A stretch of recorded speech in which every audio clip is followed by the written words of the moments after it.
Have you been awakened by thundering booms from underground in recent nights? A lot of us have. Turns out they are called cryoseisms. I had to look that up. Yeah. Or frostquakes. Or seskip. The big booms have rocked the landscape from Ontario to New York's North Country to Addison County, Vermont in recent weeks. What you're hearing is similar to what thousands at least have reported hearing at night across Ontario over the last week or so. Experts call them cryoseisms, or frostquakes. The conditions created by the recent ice storm are perfect for them. All of that water that seeped into the ground now is freezing. And as you know, water takes up a lot more space when it's a solid. And that expansion can create a lot of noise. Now, the good news in all of this is that experts both here at the Science Centre and at Environment Canada say there's no real danger to frostquakes. They're about the equivalent of a small earthquake. Thousands of residents woke with a bang this morning after a series of earthquakes rocked the state. Many have told of their fear and confusion as the shock waves rumbled through the suburbs. It felt like an explosion. Sort of a loud bang and the house shook. It sounded like An update to the mysterious loud booms heard throughout Colonial Heights and Chesterfield over the past week. Since our story aired yesterday, we've received hundreds of calls, emails, and Facebook posts from our CBS 6 viewers. What kind of surprised me the most is seeing how widespread this is. It's not really confined just to Colonial Heights in southern Chesterfield. It's far-reaching. And while some believe it may be some sort of cold-related tremor, the average temperature last week was nearly 40 degrees.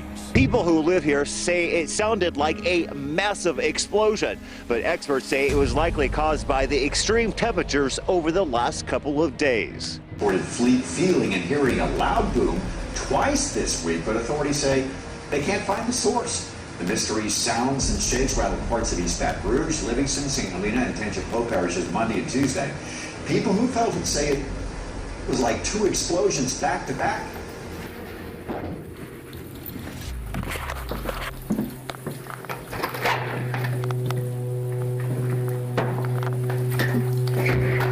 Sorry if it's really dark. I turn on my outdoor visibility on my phone. I don't think it's working.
There is simply no let-up.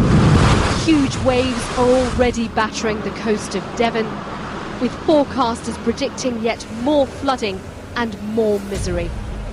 More than 100 flood warnings are now in place across the UK. Elsewhere near the capital Lisbon, the swell was so bad, huge pools of foam like this started washing up along the shore. Entire centres of some coastal towns have been inundated. Recent weeks in Western Europe have seen repeated bouts of stormy weather.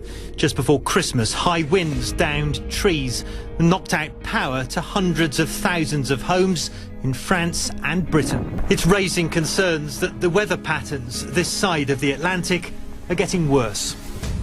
39 pilot whales stranded on Farewell Spit at the top of the South Island could not be saved, say New Zealand authorities. The pod of long-finned pilot whales was spotted beached on the spit on Sunday afternoon. When staff returned on Monday morning, 12 of the animals were already dead, so the rest were shot to prevent further suffering.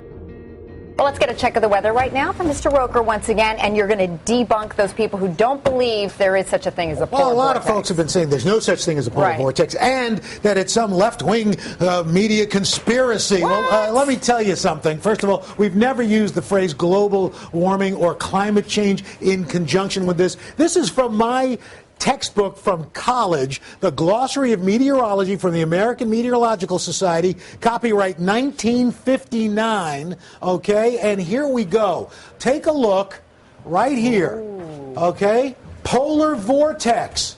There it is. The large-scale cyclonic circulation in the middle and upper troposphere, specifically two centers, one near Baffin Island, another over northeastern Siberia. Okay? So for all the doubters out there, stuff it! Here's a huge and bitter winter storm in America, which has sent temperatures to their lowest levels for decades. The so-called polar vortex occurs at the Earth's poles. It's an anti-clockwise rotating pool of frigid, dense air with a calm centre, would you believe? The air, which is stuck in one place, gets colder and denser, and then when the winds encircling the air breaks down, they move away from the pole, or they can do, and unusually this Arctic air is heading south across Canada and into the United States.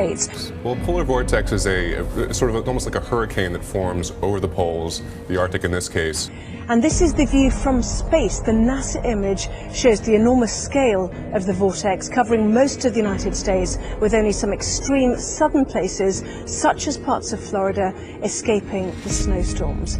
In this time right now, we are getting it all the way into the United States. It does not happen all that often for that kink in the jet stream to allow it. That's why we're having the coldest air in decades. And perhaps you've heard this before, but this morning, Minneapolis 22 below. The surface of Mars last week was 20 below, so it's actually colder. A dangerous Arctic blast crippling the country, plunging temperatures to record-breaking lows. Today, the death toll from the weather has now climbed to at least 21 people, 13 in Illinois and Indiana. More than 11,000 flights have also been canceled nationwide in the past 4 days, and record lows have been set in at least 50 major cities, including a wide section of the South.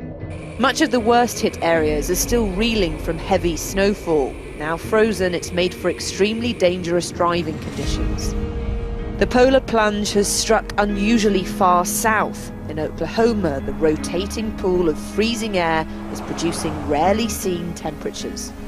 Americans have rarely experienced temperatures like this, and those temperatures are dropping. A deep freeze settling across a whole swathe of the US, an area already reeling from deadly snowstorms.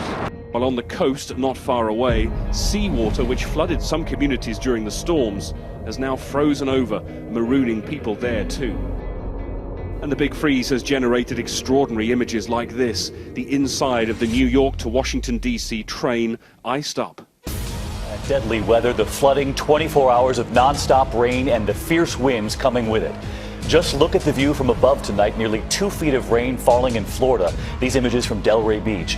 Further north, fierce winds and reported funnel clouds destroying these homes in Raleigh, North Carolina. Unreal. Just before families could even move into those homes, the devastating damage coming in. And look at these images. The frozen rivers beginning to melt across this country, now threatening to spill over, including New Jersey's Delaware River there, and in Pennsylvania, blocks of ice beginning to move on the Susquehanna River. While in the northwest tonight, a powerful storm hitting while we're on the air, tens of thousands already in the dark. Powerful winds hitting both coasts, a storm brewing in the west and in the east. Look at this tonight. In Raleigh, North Carolina, 86-mile-an-hour winds breaking a record.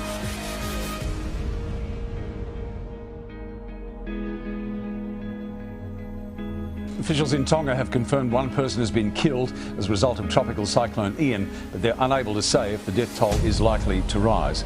The Category 5 cyclone caused widespread damage at the weekend. The Tongan Prime Minister says thousands of people have been left homeless. Winds gusting up to 287 kilometres per hour left parts of Ha'apai Islands flattened. The head of Tonga's disaster management team says it's a miracle that only one person was killed given the extent of the devastation. The most powerful storm to have hit the island in half a century. Tonight, a strong earthquake rattled the island of Puerto Rico overnight. The earthquake had a magnitude of 6.5 and it struck just after midnight, about 34 miles north of Atillo. That's off the northern coast.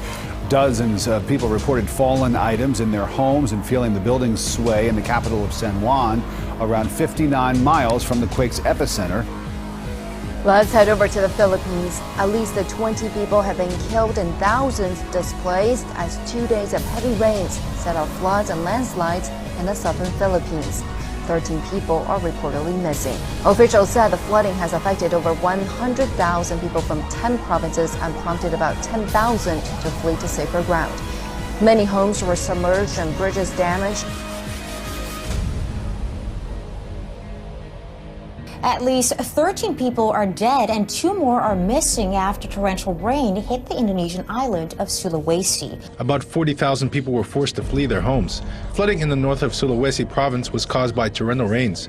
In the province capital of Manado, banks of 4 rivers flooded part of the city. The rains caused landslides which crushed several houses in the province. 4 bridges were destroyed. Heavy rains have also flooded roads in Jakarta, the country's capital. It's the middle of summer in Australia, and they're struggling with temperatures in some places reaching 115.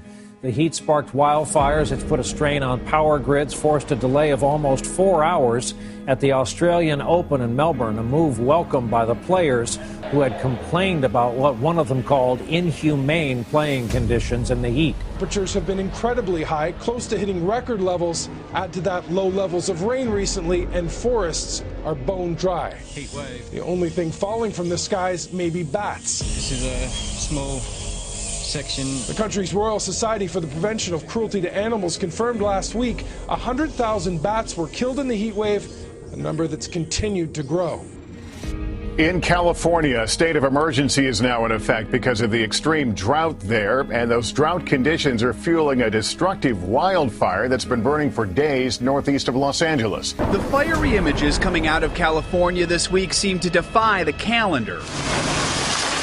This winter wildfire east of Los Angeles is a symptom of the drought that now covers parts of 11 states, including the majority of California, seeing the least amount of rainfall in more than a century. Some spots in Northern California are 10% of where they should be. Folsom Reservoir supplies Sacramento its water, at least a lot of it. It's at 18% full. The wonder of the Northern Lights reminds us of the intimate connection we have with our star. The aurora borealis happens when solar winds hit the Earth's upper atmosphere. But many of these displays may soon vanish. Something is happening to the solar activity on the surface of the sun. It's declining, fast. Whatever measure you use, it's coming down. The solar peaks are coming down. And for example, with the flares, it looks very, very significant. The solar cycles now are getting smaller and smaller. The activity is getting less and less. Solar activity rises and falls in 11-year cycles, and right now we're at the peak, the solar maximum. But this cycle's maximum is eerily quiet. I've been a solar physicist for 30 years. I've never seen anything quite like this. If you want to go back to see when the sun was this inactive in terms of the minimum we just had and the peak that we have now, you've got to go back about 100 years. So this is not something that I've seen in my lifetime. It's not something that a couple of generations before me have seen. The number of sunspots is a fraction of what scientists expected. Solar flares are half. Richard Harrison is the head of space physics at the Rutherford Appleton Laboratory in Oxfordshire. He says the rate that solar activity is falling mirrors a period in the 17th century where sunspots virtually disappeared. The Maunder minimum, of course, was a period of almost no sunspots at all for decades, and we saw a really dramatic period where there were very cold winters in the Northern Hemisphere. It was a period where you had a kind of a mini ice age. Well, we don't know what this means, but we can show you an extraordinary photograph of an extraordinary lightning strike at the Christ the Redeemer statue that towers over the city of Rio. More than just an outburst of nature, it apparently caused damage. The local newspaper is reporting it cracked part of a thumb on one of the arms of the famed statue.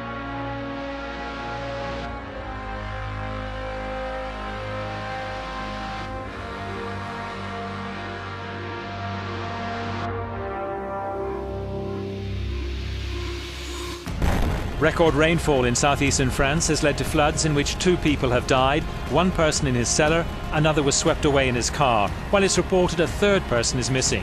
One woman told how her empty car was washed away by a huge wave. Prime Minister Jean-Marc Ayrault visited the area, where the mud and silt from the river Gappo, which burst its banks, caused significant damage. More than a month's rain has fallen on the city of Nice in just 4 days. The heavy rains also lashed parts of northern Italy, where 1 man was killed and another is reported as missing. Now, molten rock and ash are still spewing into the sky from an Indonesian volcano that refuses to quiet down. And more than 22,000 people have been displaced, while enormous ash clouds float up from the mountain and settle over villages. After a 3-year slumber, the volcano rumbled back to life in September. It has erupted hundreds of times since then. New Zealand's capital Wellington has escaped without major damage after being shaken by a 6.3 magnitude earthquake. It's left North Island residents rattled as they brace for aftershocks. A bit of an earthquake going on here, a very big earthquake in fact. We've got a very large earthquake going here. The race is underway here. The region escaped without major damage, just one serious mess, further unnerving New Zealanders who, in the wake of the deadly Christchurch quake, live in fear of the big one. Here in Nevada, state officials say they're convinced a Sparks marina where an estimated 100,000 trout, bass, and catfish died poses no danger to human or animals. Environmental and wildlife officials say there has been no sign of any contamination like pollutants. 84 million of us are facing a polar freeze together again. Ice, snow, stinging winds, warnings up from North Carolina to New England. Chicago's famous waterway, a polar obstacle course. The federal government shut down the Washington Monument shrouded in white. People waking up across the Northeast this morning to record-breaking snowfall and now frigid Arctic winds. Some cities in the Midwest are below zero, and today's high temperatures may struggle to reach double digits. Boston will see a high of 16 on top of more than a foot of snow. It'll be 19 in Cleveland, 18 in St. Louis, 9 in Chicago, and only 0 today in the Twin Cities. A storm emergency is still in effect this morning in Philadelphia as the city starts to clear away more than a foot of snow. Schools, government offices, and many businesses are closed. This was a clipper system, but it wasn't our normal clipper. It transferred some energy to a coastal low, throwing back bands of heavy snow along I-95. The snow and bitter cold temperatures stretch for more than 1,000 miles across the Northeast and Midwest right now. A blaring reminder that this winter is no joke. The polar freeze is back, bringing parts of the country to a standstill, and meteorologists say this is just the beginning. A growing number of pilot whales found dead off the coast of southwest Florida. A total of 33 have died since Monday, 25 just today. You know, today's whales found on Kais Island in Collier County, just a few miles south of Marco Island. They were part of a pod found stranded near Naples over the weekend. And a separate pod still struggling to survive off the Lee County coast tonight, right near Lover's Key. 8 in that group have either died or had to be euthanized. Blair Mays with the National Oceanic and Atmospheric Administration say the pilot whale strandings these past 2 months have been anything but normal. The investigation is now focusing on why. NOAA is even checking with the Navy on any recent sonar activity. This is something you want to see. Lots of North Texans reported a meteor sighting last night, and this, to the left of your screen, you see that little ball falling down? It could be one. Video on YouTube shows a bright light falling from the sky around 7 o'clock. Dozens of meteor sightings are coming in from Texas to Kansas and even as far away as Oregon.